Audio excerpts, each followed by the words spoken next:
दर्शकों के सम्मुख प्रस्तुत करने का एक प्रयास है। इस नाटक के माध्यम से ये बताने का भी प्रयास किया गया है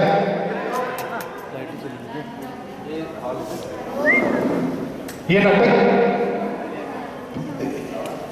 ये तकनीकी व्यवधान अभी तक आ रहे हैं।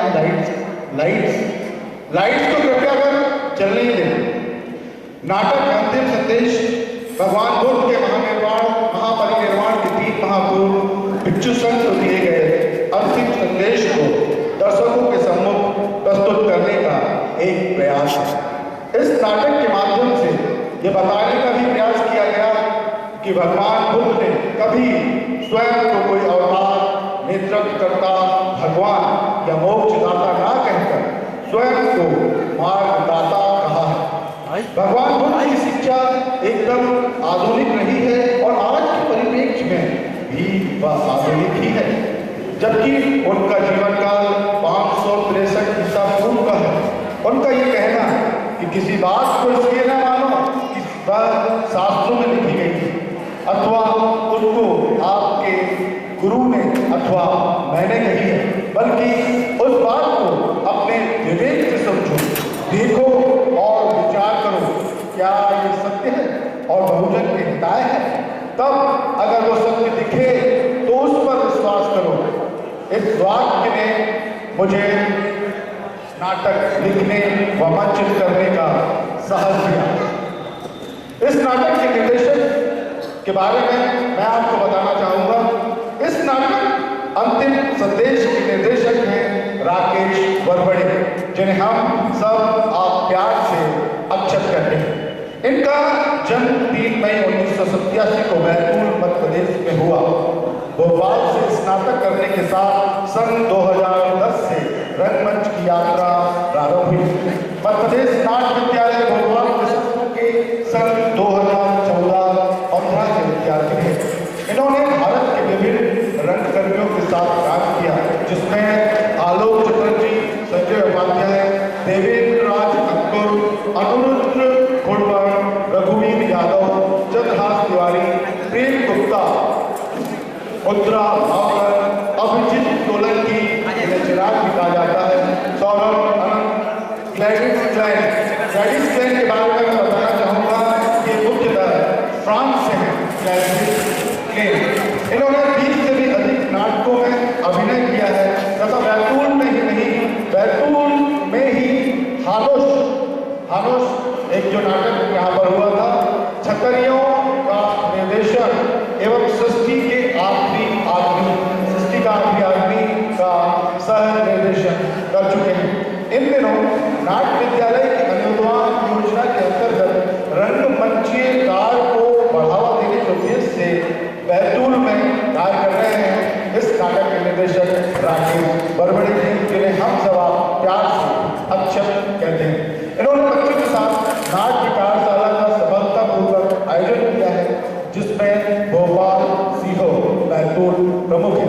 परिकल्पना एवं निर्देशन राकेश वरवड़े अक्षत का है तथा इसे लिखा भी इन्होंने स्वयं ही। मैं दर्शकों से एक विनम्र अनुरोध करना चाहता हूं। दर्शक कृपया इस बात को, इस अनुरोध को स्वीकारें कि यदि आपके पास मोबाइल है तो कृपया उसे स्विच ऑफ कर दें या फिर उसे साइलेंट मोड पर कर दें, क्योंकि आपकी एक घंटी कलाकारों को थोड़ा सा व्यवधान उत्पन्न करेगी। इसलिए आपसे हाथ जोड़कर विनती कि कृपया अपने मोबाइल को साइलेंट कर दें या स्विच ऑफ कर दें। इसके साथ ही बच्चे आए हैं, बच्चे नाटक का भरपूर आनंद लेंगे, लेकिन सही अनुशासन में भी। तो आप सबसे निवेदन है कि अपने मोबाइल साइलेंट रखें और कृपया बच्चों को साइलेंट रखें। तो फिर लीजिए, अब आपके सामने प्रस्तुत है नाटक अंतिम संदेश।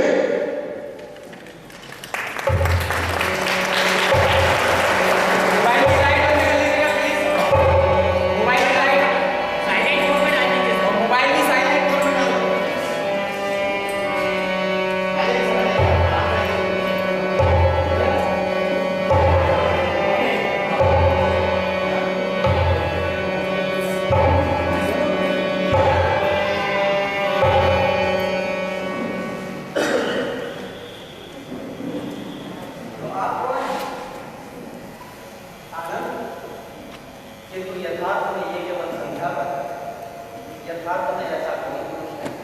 देखिए केवल संज्ञा भर यथार्थ नहीं तो आनंद क्या है? क्या ये वही आनंद है अथवा ये नव दांत स्नायु अस्थि मज्जा है? नहीं राजा, ये सब आनंद नहीं। यदि ये सब आनंद नहीं तो शायद आपका भौतिक वेदना संस्कार या विज्ञान आनंद होंगे। नहीं राजा, तो आपके रूप से भिन्न कोई आनंद नहीं। तो फिर वो क्या है? जो आंखों से देखता है, कानों से सुनता है, आँख से सुनता है,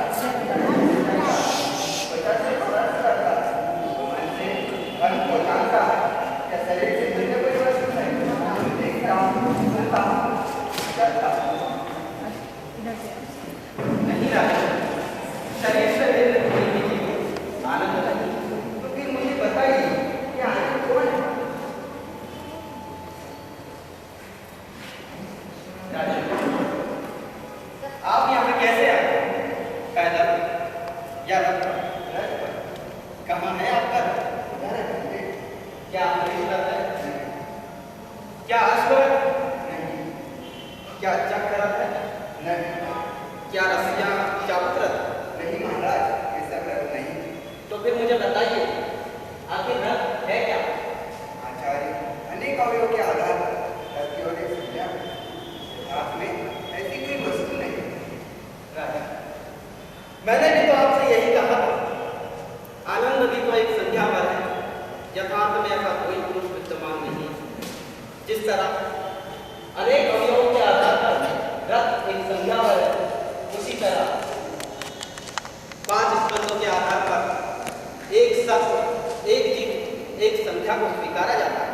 आचार्य, फिर वो क्या है जो पाप और पुण्य प्राप्त करता है? 5 स्कंदों से निर्लिप्त जीव ही पाप और पुण्य करता है और उसका फल भोगने के लिए दूसरा नाम और रूप ग्रहण करना पड़ता है। फिर निर्वाण क्या है? क्या कोई भी व्यक्ति निर्वाण प्राप्त कर सकता है? आओ, मैं तुम्हें बुद्ध के अंतिम संदेश का दर्शन कराता हूँ और इस समय आपके मस्तिष्क में जो प्रश्न उठ रहे हैं, बुद्ध के अंतिम संदेश से उसका निराकरण हो जाएगा। बुद्ध ने अपने परिनिर्वाण से 3 माह पहले धर्म भिक्षु संघ को क्या धर्म उपदेश दिया था, बेलवा नदी के तट पर। आओ, वहां चलते हैं।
बुद्ध अपनी शारीरिक व्याधि को नियंत्रित रखने के बाद बुद्ध विहार के बाहर आसन पर बैठ गए।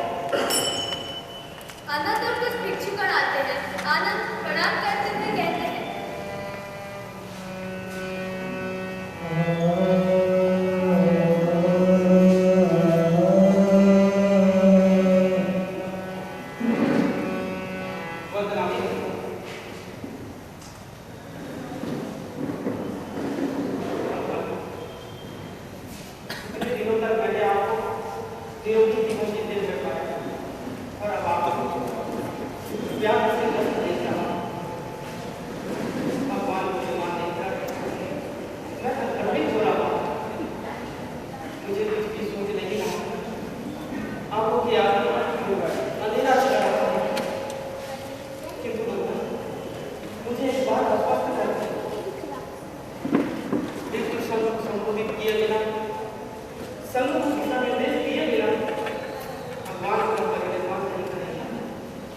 क्या चाहता? मैंने अपने भीतर बाहर कुछ रखे बिना, कुछ छुपाए बिना भिक्षु संघ को धर्मोपदेश दिया। मैंने कभी अपनी मुट्ठी बंद नहीं, सदा इसे खुला ही रखा। और जिसे ऐसा लगता हो कि मैं भिक्षु संघ का नेतृत्व करूंगा अथवा भिक्षु संघ मुझ पर अवलंबित रहेगा, वह धर्मोपदेश देगा, किंतु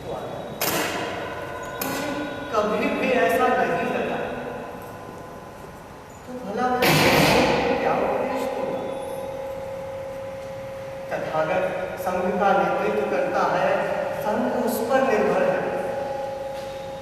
आनंद, मैंने कभी भी ऐसा नहीं माना। इसके बाद बुद्ध अपनी शारीरिक अक्षमताओं का उदाहरण देते हुए कहते हैं, आनंद, मैं अब बूढ़ा हो चुका हूँ, मेरी उम्र हो गई, मेरी जीवन यात्रा अब समाप्त होने को है। आनंद, मेरी हालत पुरानी जीप चक्र की भांति है, जिसके टूटे हुए हिस्सों को रस्सी से बांधकर चलाया जा रहा है। आनंद, जब तथागत सारे निमित्त को मन से निकालकर समाधि प्राप्त करते हैं, केवल तब ही उनका शरीर सुख में होता है। अतः हे आनंद, तुम अपना दीपक आप बनो, खुद ही खुद का आदर करो, आत्मनिर्भर बनो, किसी अन्य का सहारा मत करो, किसी का आश्रय स्वीकार मत करो, केवल सत्य का आश्रय करो। आनंद, भिक्षु किस तरह स्वतः का आधार बन सकता है? किस तरह स्वयं का दीपक बन सकता है? जो भिक्षु शरीर में रहकर भी शरीर को विचार